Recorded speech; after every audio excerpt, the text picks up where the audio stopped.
El ocaso de la monarquía española en el siglo XIX transcurrió entre intrigas palaciegas y pujas por un poder que no pertenecía a quienes parecían ostentarlo. La reina Isabel II, joven e ineficaz, aunque generalmente bien intencionada, se vio enfrentada una y otra vez a la ambición de su tío, Carlos María Isidro de Borbón. Ambos fueron manipulados continuamente por partidarios y allegados y provocaron en su estéril conflicto la ingobernabilidad del país.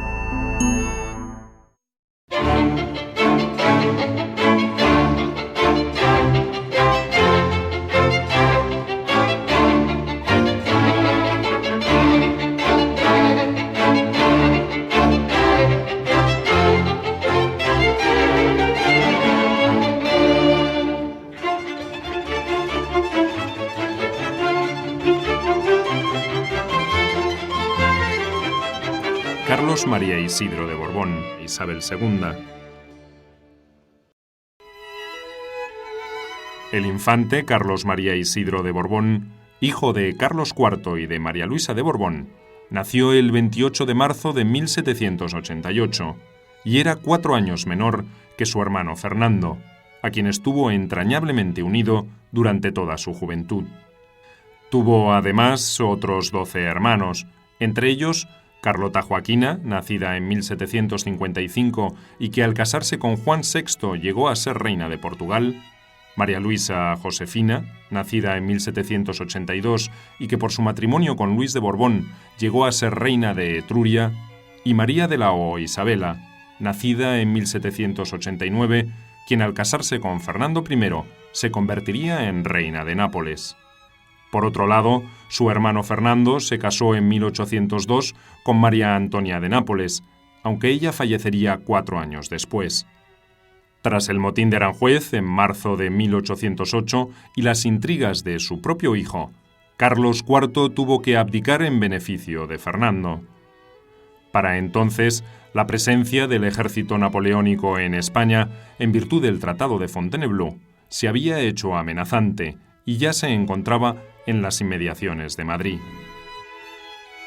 Cuando comenzó el reinado de José Bonaparte, Fernando VII no había tenido oportunidad de expresar su proyecto político, pero sin duda se sabía que él era partidario del antiguo régimen y era pues enemigo de los logros revolucionarios a los que temía por el hecho de que la Revolución Francesa, cuyos efectos se habían conocido en España de una manera muy directa, significaba la limitación del poder real o incluso el poner en peligro la corona, como sucedió poco después con la ejecución de Luis XVI y la proclamación de la República. Y naturalmente él lo que quiso y después puso de manifiesto a lo largo de todo su reinado fue que su pretensión y su proyecto era la vuelta al antiguo régimen.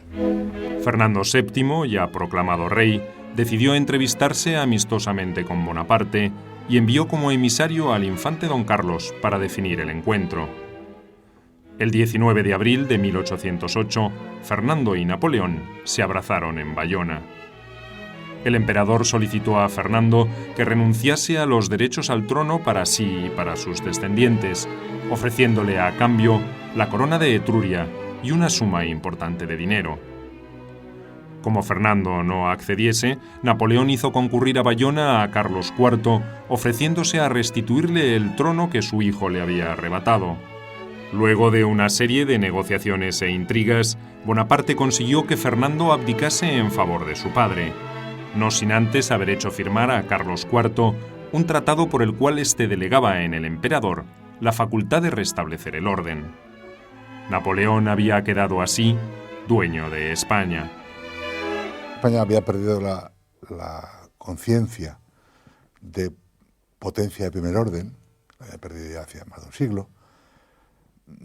Los países del entorno veían a España como una potencia menor, pero sin embargo era todavía un gran país por su extensión, por su población, que era relativamente numerosa en proporción a los demás países europeos, por su situación próxima al estrecho de Gibraltar, con algunas interesantes posesiones en África sobre todo en el norte de África, y con algún resto colonial en las Antillas, todavía en el Pacífico, en Filipinas, bien, que permitía pensar que sería un país de influencia en el mundo, pero sobre todo a los países europeos lo que les interesaba era su situación respecto a Europa. Fernando y el infante Carlos fueron trasladados al castillo de Valencé, propiedad de Charles de Taïgan. Sus padres fueron conducidos junto con sus otros hijos a Fontainebleau y desde allí a Compiègne. Para entonces ya se había producido el levantamiento contra los franceses en Madrid, con el que comenzó la Guerra de la Independencia. La vida en Valencé fue cómoda y pródiga en distracciones. Fernando y Carlos tomaron clases de baile y de música y solían montar a caballo y salir a pescar.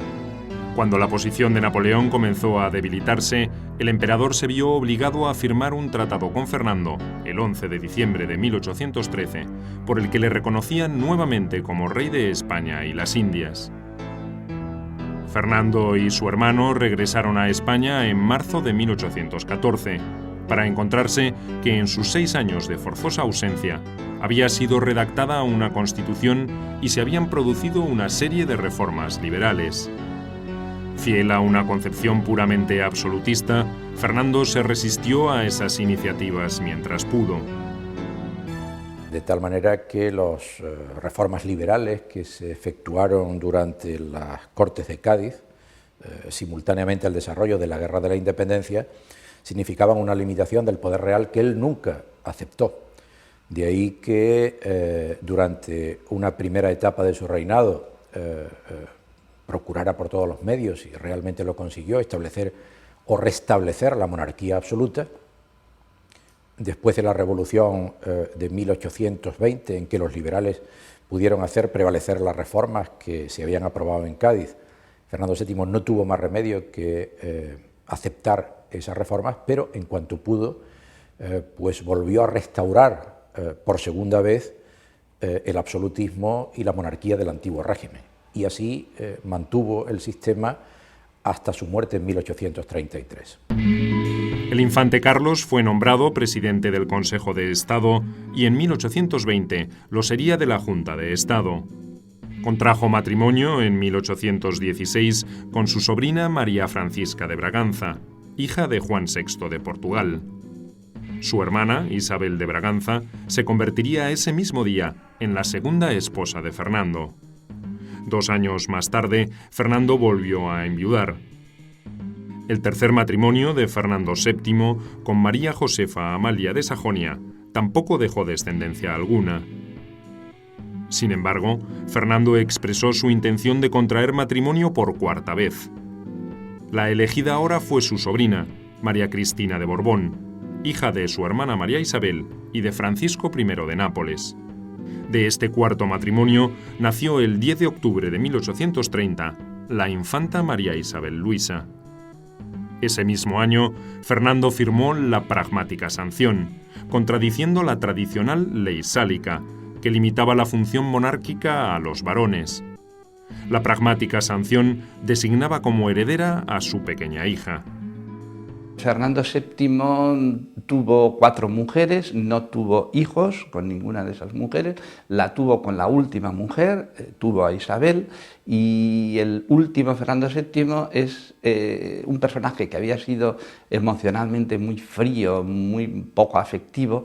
Parece que el descubrimiento de la paternidad lo enterneció, al menos relativamente, y desde luego se volcó. Estuvo absolutamente convencido de que la que tenía que sucederle era su hija. La fuerza de la biología le llamaría yo a eso. Los historiadores, como nos hemos pasado las últimas décadas pensando en estructuras y cosas de ese tipo, a veces hemos dado poca importancia, digamos, a las cuestiones personales. Pero el Fernando VII de los últimos años es, una persona enferma, y por lo tanto, una persona relativamente débil, y además una persona que quiere asegurar el futuro para su descendencia. Obviamente, la derogación de la ley sálica echaba por tierra las pretensiones sucesorias de Carlos María. Pero sobre todo, al infante le pareció un acto arbitrario y contrario al derecho consuetudinario. Cuando el rey le dice que jure ante la niña, que es una forma que tiene para decir, bueno, yo quiero que mi hija sea reina, en fin, todos los problemas dinásticos lo vamos a solventar legalmente, y además tú te pones de rodillas y le vas a jurar, como todos los demás miembros de la corte, vas a jurar delante de la reina. Y don Carlos dijo que no, que él mantenía la dinastía, que él mantenía tal, pero que esto le parecía ilegal, fuera de tal, y que no.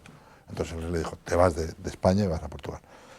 Desde entonces yo no tengo impresión, no creo que nunca se vieran, ni se conocieran, pero evidentemente el contraste de caracteres es claro, ¿no?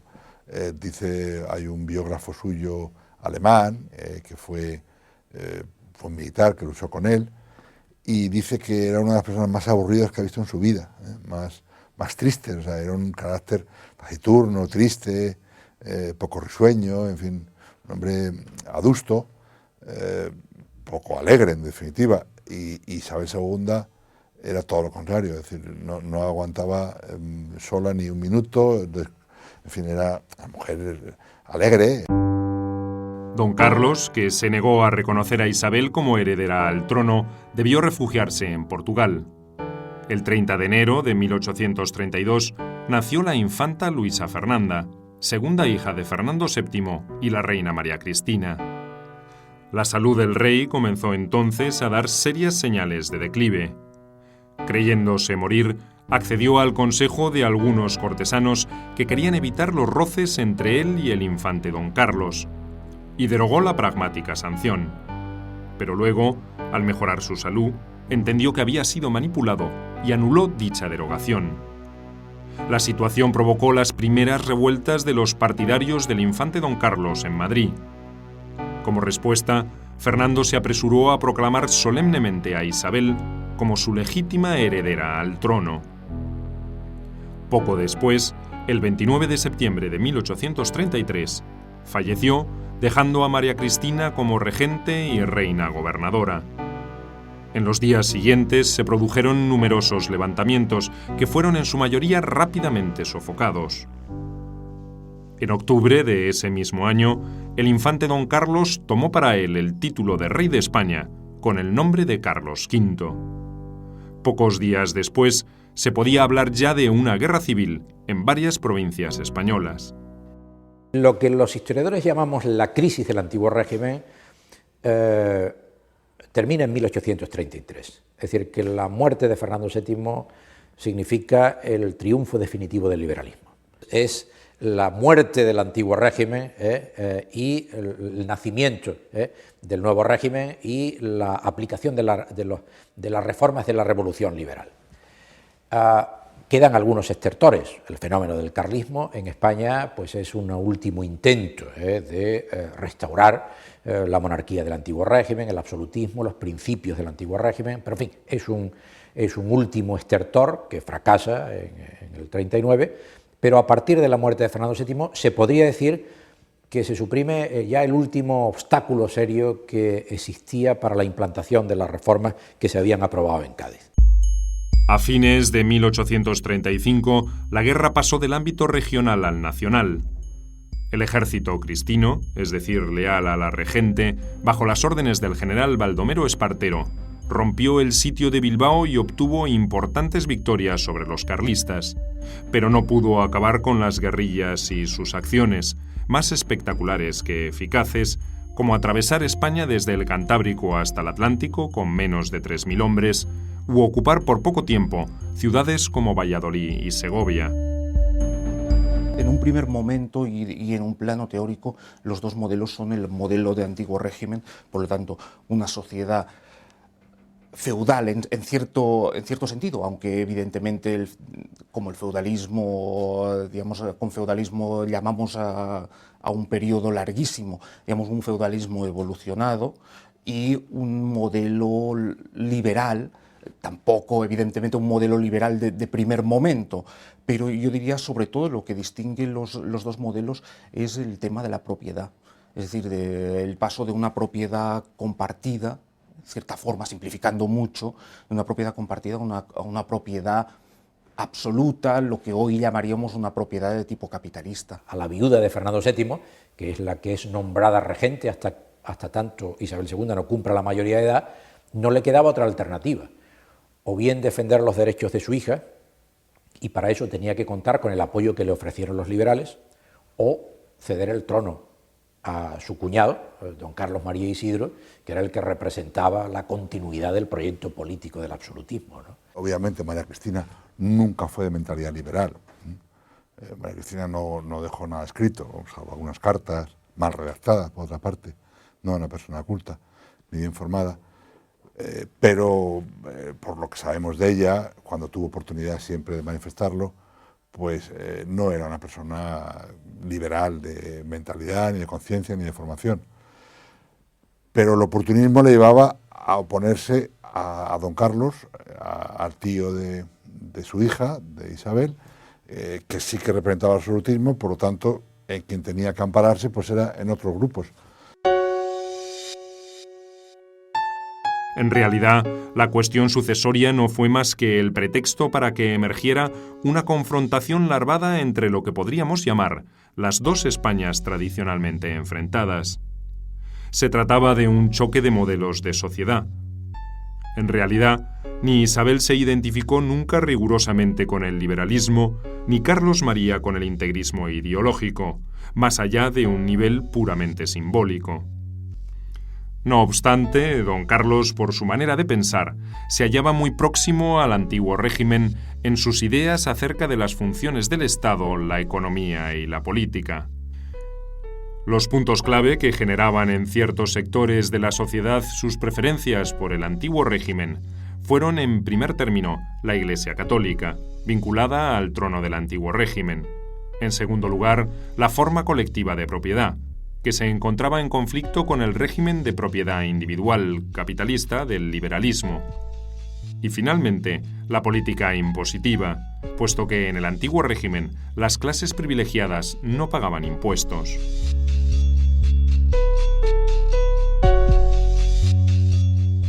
En 1837, don Carlos reunió un ejército de 14.000 hombres y lo dirigió desde Navarra a Madrid, recorriendo media España.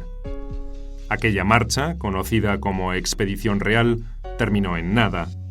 Peor aún, produjo decepción y pesimismo entre sus partidarios. Sin librar acciones importantes, don Carlos decidió regresar a Navarra al no haber suscitado el apoyo popular que esperaba, ni forzado una respuesta positiva de María Cristina a su propuesta de concertar el matrimonio entre Carlos Luis, su hijo, y la heredera Isabel, estrategia con la que buscaba una salida pactada a la contienda civil. Yo creo que la expedición real, a diferencia de algunas expediciones anteriores, la expedición de Gómez, no tiene por objeto conquistar territorio. Es decir, es una expedición con objetivo político. Es decir, la expedición real se produce en un momento en el que parece que hay posibilidades de aproximación entre don Carlos y María Cristina. Por lo tanto, se está preparando una expedición que evidentemente, mientras va avanzando, ayuda a que el carlismo prenda o que haya insurrecciones en el territorio que está haciendo, pero no es una expedición ni de conquista ni con objetivos militares. Hubo un cierto alineamiento geográfico con particularmente sectores de la Cataluña interior, de la Cataluña, digamos, más profunda, y por otra parte sectores del País Vasco, también del País Vasco, la parte interior, que estuvieron muy imbricados en la causa carlista. Pero quizá en contraste con la Guerra de Sucesión de España de 1700, después de la muerte de Carlos II, allí sí que hubo un alineamiento geográfico mucho más definido. Corona de Aragón contra Corona de Castilla, con diversos matices, pero en líneas generales la división de esas dos Españas estaba muy delimitada en esos términos. Corona de Aragón contra la corona de Castilla. Eso aquí en el carlismo, en la guerra carlista, no se ve ni mucho menos tan claro. El conflicto afecta desde los primeros momentos a todas las regiones españolas, con numerosas insurrecciones y combates. Luego, poco a poco, los enfrentamientos van concentrándose sobre todo en una zona que iría desde el País Vasco, Navarra, pasaría por La Rioja, Aragón, Cataluña y Valencia. Esa sería la zona tradicional del carlismo en todo el siglo XIX. Viejos problemas locales entre comunidades vecinas se mezclaron con la guerra civil, lo mismo que antiguos conflictos como, por ejemplo, el tema foral en el País Vasco. La Iglesia jugó un papel fundamental en su apoyo al integrismo, en su apoyo al carlismo y efectivamente no se puede entender el carlismo sin el papel beligerante, militante que tuvo la Iglesia apoyando la causa, digamos, de la derecha tradicional frente al liberalismo. Una situación en la que todos eran conscientes de que había que llevar a cabo alguna acción, porque a pesar de que Mendizábal es el que lleva a cabo la operación más importante de desamortización de bienes eclesiásticos, ya se había intentado con anterioridad, en el siglo XVIII o en el siglo XIX. José Bonaparte lleva a cabo una muy limitada desamortización, el propio Godoy, antes del reinado de José Bonaparte, las Cortes de Cádiz llevan a cabo también una desamortización. Es decir, que era una operación que estaba en la mente de todos, pero que nadie se atreve a llevar a cabo de una forma decidida hasta que se produce el triunfo de la Revolución Liberal. Y eso supone un choque tremendo para la ruptura de las relaciones con el Vaticano, sencillamente. No es que fueran enemigos de la Iglesia Católica y los católicos fueran enemigos de los liberales, porque eran ellos mismos, ¿no? Pero sí, en la medida que la jerarquía o las instituciones eclesiásticas percibieron que don Carlos les iba a apoyar mejor, pues hubo un grupo de obispos considerable que apoyaron a don Carlos y también de órdenes religiosas que también apoyaron a don Carlos. Bien, y eso fue lo que llevó, en cierta manera, a que los primeros intentos desamortizadores, que no son de Mendizábal, sino anteriores, pues tengan que ver con esto, es decir, que se desposean aquellos conventos o monasterios donde los monjes hubieran huido. Han huido, es decir, si no explican dónde han ido, se entiende que han ido con los carlistas. Y por lo tanto, cuando entraban unos inspectores a los monasterios y no había el número de monjes que decía que tenía que haber, o menos de tanto, se les desposeía todos los bienes y se les agrupaba en otro convento a los que quedaban. Era una forma de castigar. Pero eso fue al inicio, luego ya fue a todos los niveles. Y evidentemente eso supuso una ruptura con la Iglesia, con los eclesiásticos, que ya venía de antes. Desde fines de 1837, el conflicto comienza a decantarse en favor de los cristinos o isabelinos. En las filas de los carlistas comenzaron a manifestarse las diferencias, y así, en 1839, un grupo moderado reunido en torno del general Maroto hizo fusilar a algunos militares más reaccionarios que se le oponían. Don Carlos se vio obligado a respaldar a Maroto, pero este, poco después, firmó con Espartero el Convenio de Vergara, que no fue reconocido por don Carlos, con lo que la guerra continuó su curso.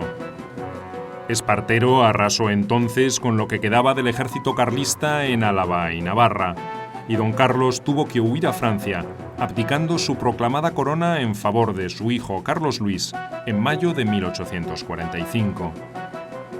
Tras su abdicación, Carlos usó el título de conde de Molina y moriría en Trieste en marzo de 1855, alejado de las disputas dinásticas en España. Durante el año siguiente a la abdicación de Carlos, Espartero libró una lucha encarnizada y sangrienta contra los carlistas que resistían en Aragón y Cataluña, logrando finalmente un triunfo indiscutible, lo que impulsó su figura al primer plano de la política nacional.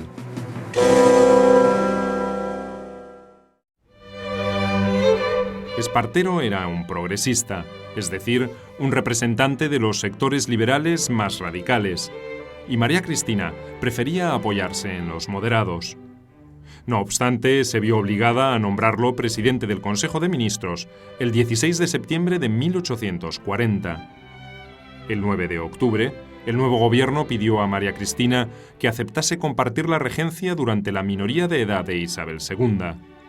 Pero ella prefirió renunciar a la regencia, dejando a sus hijas en España y embarcándose hacia Marsella. La regencia recayó en Espartero. Pronto, en 1843, Espartero también tuvo problemas políticos y tuvo que abandonar la regencia y huir a Inglaterra. Como ya faltaban pocos meses para que Isabel cumpliera 14 años, los progresistas y muchos de los moderados decidieron adelantar su mayoría de edad para que comenzase a reinar. De este modo, el 10 de noviembre de 1843, a los 13 años, Isabel II prestó juramento como reina constitucional de España.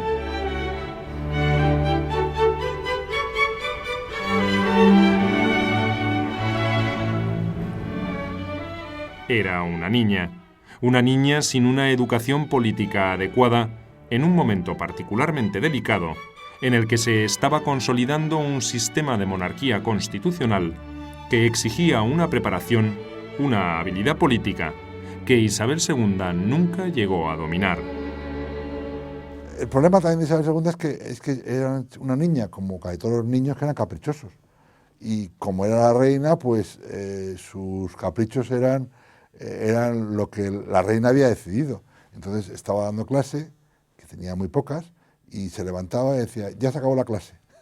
Y como era la reina, pues todos los profesores que tenían terminaban las clases. Y no había nadie en el Palacio Real que le diera 2 tortas, porque su madre estaba en Francia, la había expulsado de España, y ella mantenía el principio, en fin, lo que había en el entorno suyo era mucha gente que lo que quería era mantener, en fin, un espíritu donde la reina estuviese tranquila, contenta.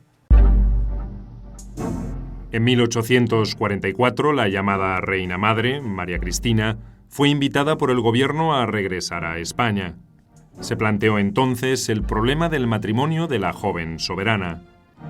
A María Cristina le gustaba Leopoldo de Sajonia-Coburgo como posible marido para su hija. Francia propuso a Antonio de Orleans, duque de Montpensier, pero Inglaterra rechazó esa posibilidad. María Cristina sugirió entonces un doble matrimonio, Isabel con Leopoldo y Luisa Fernanda, hermana de Isabel, con el duque de Montpensier. Ni británicos ni franceses lo aceptaron. Luis Felipe solo toleraría una doble boda si Antonio de Orleans se casaba con Luisa Fernanda e Isabel con su primo, Francisco de Asís de Borbón, a quien se sabía homosexual. Para desesperación de Isabel, María Cristina, al igual que el gobierno español, aceptaron esta última propuesta. Ambas hermanas contrajeron matrimonio el 10 de octubre de 1846. Lo que le ha ocurrido a Isabel durante su infancia se intenta perpetuar y repetir en el futuro. Es decir, una infancia en la que ella no ha contado para nada como persona. En cierta forma, ese matrimonio quiere ser, de alguna manera, la continuidad, esa continuidad que permite a la camarilla, a su camarilla, a la camarilla de la madre, a los grupos políticos, manejar a la reina a su antojo. Y ese matrimonio lo permite. Es decir, no es un matrimonio con, digamos, con un personaje sólido, de grandes convicciones, de un personaje que va a querer tomar las riendas, sino que simplemente ese matrimonio permite seguir donde se estaba, en cierta forma, que es anulando la personalidad de la reina y tejiendo y destejiendo a su alrededor. Las características atípicas de su matrimonio condujeron a que Isabel II tuviese una relativa profusión de amantes y amigos íntimos. De 4 de ellos tuvo, entre 1847 y 1866, 12 hijos, de los que sobrevivieron solo 5, entre ellos el infante Alfonso, el heredero a la corona, nacido el 28 de noviembre de 1857.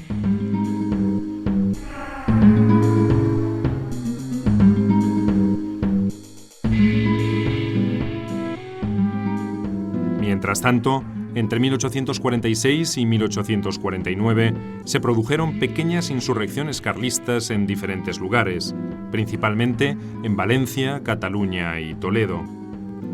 En 1854, Carlos Luis de Borbón, conde de Montemolín, y Carlos VI para los carlistas, realizó su pronunciamiento como pretendiente a la corona, el famoso Manifiesto de Montemolín, y llamó junto a él a todos los carlistas y a los que quisieran seguirle. El gobierno reprimió el levantamiento con dureza y los últimos focos se extinguieron en 1856. En 1860, Carlos Luis y su hermano Fernando fueron apresados cuando intentaban entrar en territorio español y tuvieron que renunciar a sus pretensiones sucesorias. Aunque después se retractarían de ello, de poco les serviría, pues al año siguiente ambos morirían de tifus. El tercer hijo de don Carlos, Juan de Borbón, pidió jurar fidelidad a la reina Isabel II. Sin embargo, su hijo mayor, Carlos, en 1872, retomaría la dirección de la causa dinástica e iniciaría sin mayor fortuna la Cuarta Guerra Carlista, que finalizaría en 1876. Al comienzo del reinado de Isabel, había triunfado el Partido Liberal Moderado, liderado por el general Narváez. En este periodo, conocido como la década moderada, se sanciona la Constitución de 1845, que anulaba algunas conquistas liberales progresistas, y se logra que la Iglesia reconozca a la monarquía isabelina con la firma del Concordato de 1851. Isabel II tuvo que fiarse del entorno político que inmediatamente se creó a su alrededor y que algunas veces la aconsejaban bien y otras veces no tan bien. Y ella estaba sujeta, por el hecho también de ser mujer, pues eso limitó también en aquella época, en donde eso implicaba una limitación también a la hora de ejercer la autoridad real para lidiar entre aquellas confrontaciones políticas, entre aquellas luchas políticas de progresistas, moderados, que era una lucha feroz. Y la reina, pues, prácticamente era una inocente. La exclusión de los progresistas provocó la Revolución de 1854, que se inicia con el pronunciamiento de los generales Leopoldo O'Donnell y Domingo Dulce. El levantamiento contra los moderados triunfó rápidamente. La reina puso a Espartero en la presidencia del gobierno, donde se mantuvo hasta 1856. En este bienio progresista se aprobó una constitución que no llegó a entrar en vigor. Tras el abandono de la vida pública por Espartero, surgió como la gran figura política de toda la siguiente década, un general liberal moderado, Leopoldo O'Donnell, que ocupó la presidencia del gobierno en 1856, con breves interpolaciones de políticos moderados o conservadores, entre los que destacaron el general Ramón María Narváez y Luis González Bravo.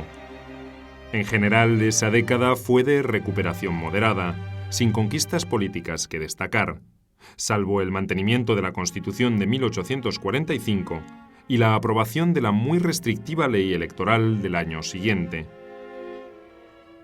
En efecto, entre 1856 y 1868, bajo gobiernos conservadores, se produjeron una decena de intentonas golpistas.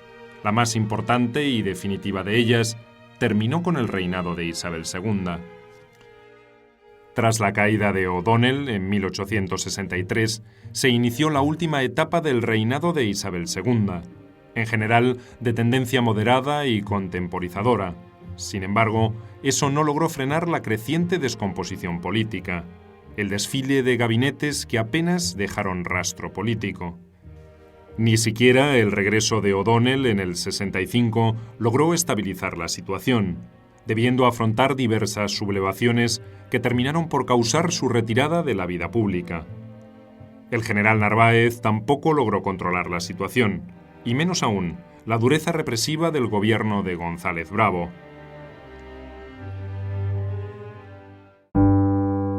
Isabel II había intuido siempre que lo menos peligroso para la estabilidad de la monarquía era apoyarse en el sector moderado del liberalismo frente al sector progresista y revolucionario. En el juego político de los diversos partidos, la reina no jugó un papel de neutralidad. Por eso, la caída del Partido Moderado también significó la caída de la propia corona.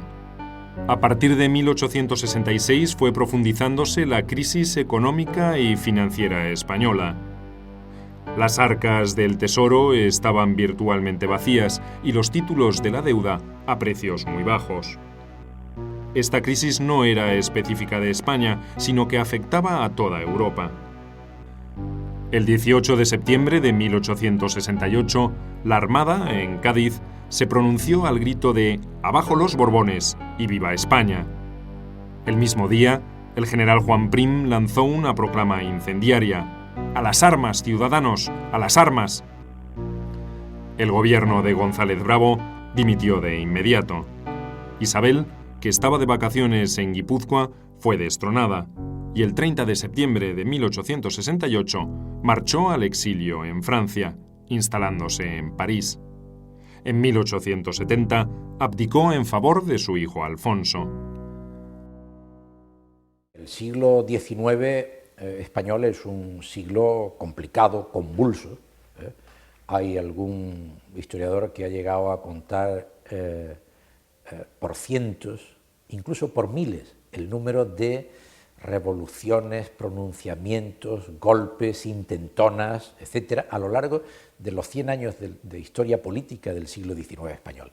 Y naturalmente eso pone de manifiesto la dificultad y lo complicado que fue en España lograr un entendimiento político entre los españoles.